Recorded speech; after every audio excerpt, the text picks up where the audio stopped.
not what was meant to be. How could you ruin it all?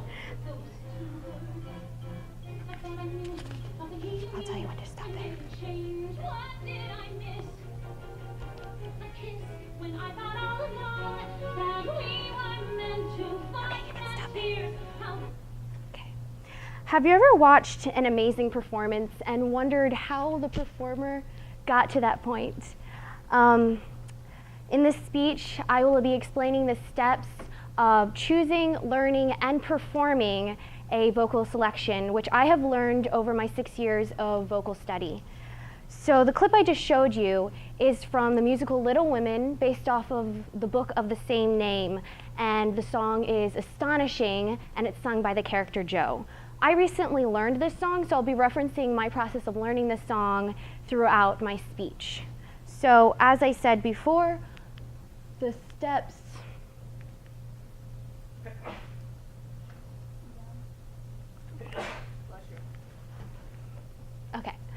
The steps are choosing, learning, and performing. So first comes choosing your song. So you want to know, what is it for? What are you going to be using it for? Is it an audition or a just love the song? So Catherine A. Walker, the assistant professor of music at the University of Michigan, gives the 5 C's of choosing a new song: connection, correct, creative, challenge, and contrast. So connection, in my opinion, means emotional connection to the song. You want to love the song and you want to tell the story. So for me, Astonishing means a lot to me. I love the story of Little Women. I love the character of Joe. So that's why I chose Astonishing. And then correct. The song needs to be correct for you vocally and character-wise. So as vocally means you shouldn't be straining yourself to sing it. It should be written for your kind of voice. And then character-wise meaning, for example, Jo is a young woman and she's maybe in her late teens. So it's a pretty good fit for me. But I wouldn't want to sing a song that's written from the perspective of a 30-year-old guy. That would be a little weird. And then creative.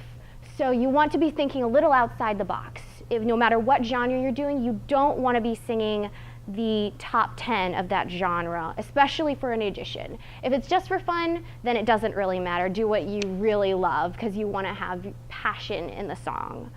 Challenge. The song should challenge you in some way. It should help you grow. With Astonishing, there was a belting note at the very end of the song that I had trouble hitting, so I had to work really hard at it and I was able to hit it. So now my belt range has grown a lot through that song.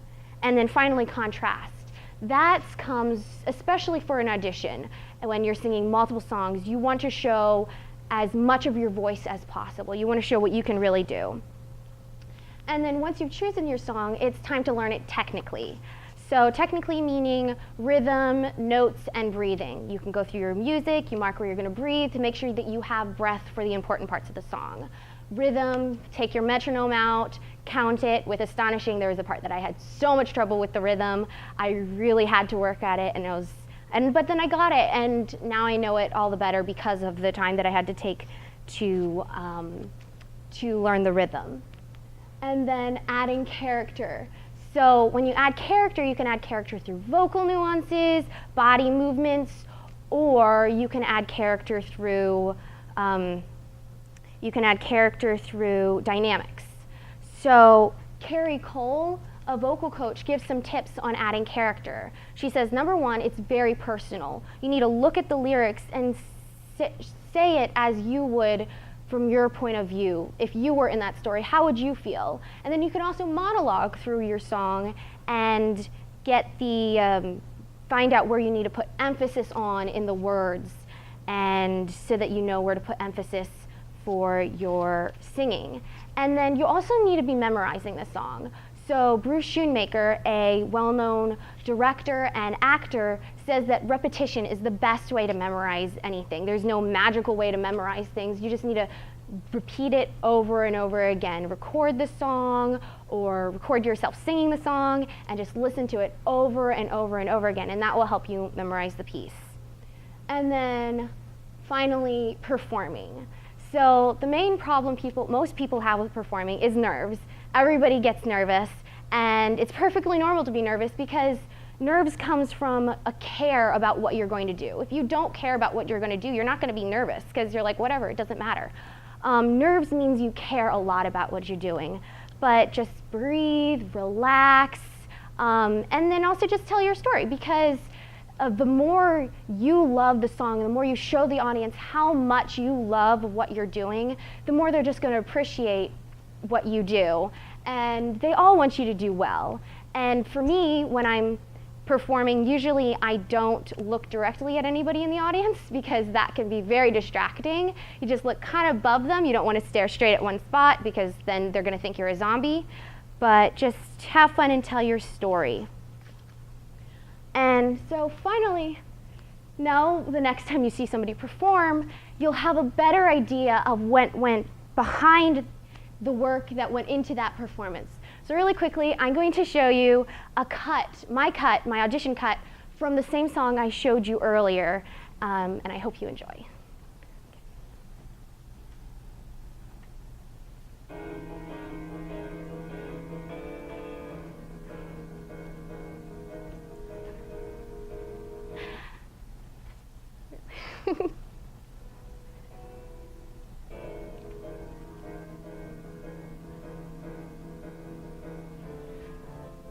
So sorry, this recording isn't working.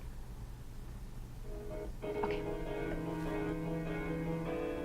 Who is he? Who is he with his marry me? With his ring and his marry me? The nerve, the gall. This is not what was meant to be. How could he ruin it all with those 2 words?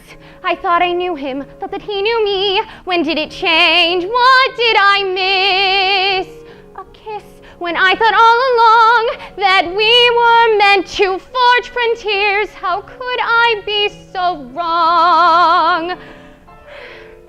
How I need my sisters here. If I can't share my dreams, what were they for? I thought our promise meant we would never change and never part. I thought together we'd amaze the world. How can I live my dreams or even start when everything has come?